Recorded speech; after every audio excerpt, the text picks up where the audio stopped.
చంద్రశేఖరరావు గారు ఏదైతే కథలు చెప్పుకుంటుండో అర్ధరాత్రి పూట ఆయనకు అపర శివుడు ప్రత్యక్షమయ్యి అపర భగీరథను భూమి మీదకి తీసుకెళ్ళు, చంద్రమండలం నుంచి నీళ్లు భూమి మీదకి తీసుకెళ్ళి అక్కడి నుంచి కొడంగల్ నారాయణపేటకు ప్రతి మారుమూల గ్రామానికి నీళ్లు తీసుకెళ్ళమని నాకు దేవుడు చెప్పిండు.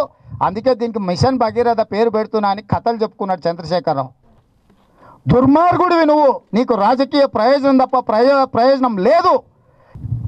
తెలుగుదేశం పార్టీ ఈనాడు స్పష్టంగా ఈ ప్రభుత్వం మీద, ఈ రాష్ట్ర ముఖ్యమంత్రి మీద, ఆయన కొడుకు కేటీఆర్ మీద, ఈ శాఖకు మంత్రిగా ఉన్నప్పుడు జరిగిన అవినీతి మీద నేను ఆరోపణ చేస్తున్నా.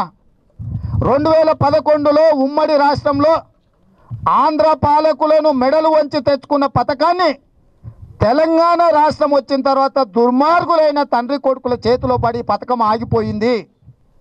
రెండవది, ఆంధ్ర పాలకులు 350 కోట్ల రూపాయలతో 3 నియోజకవర్గాలకు నీళ్ళు ఇచ్చే ప్రయత్నం చేస్తే ఈ జిల్లాలో ఉన్న 11 నియోజకవర్గాలకు నువ్వు 10,000 కోట్ల రూపాయలు ఖర్చు పెడుతున్నావు. ఎవడు దోపిడీదారుడో ఇవాళ ప్రజలు అంచనా వేసుకోవాల్సిన అవసరం ఉన్నది. ఆంధ్ర పాలకులను దోపిడీదారులను ఆరోపణ చేసిన నువ్వు వాళ్ళకంటే దుర్మార్గంగా దోసుకుంటున్నావు ఇవాళ తెలంగాణ ప్రజల సొమ్మును.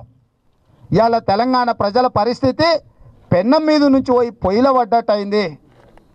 ఇవాళ చెప్పుకొని మురిసి చూసుకొని ఏడవాల్సిన పరిస్థితి ఉంది తెలంగాణలో. మా రాష్ట్రం మాకు వచ్చిందని గొప్పగా చెప్పుకునే పరిస్థితి ఉంది.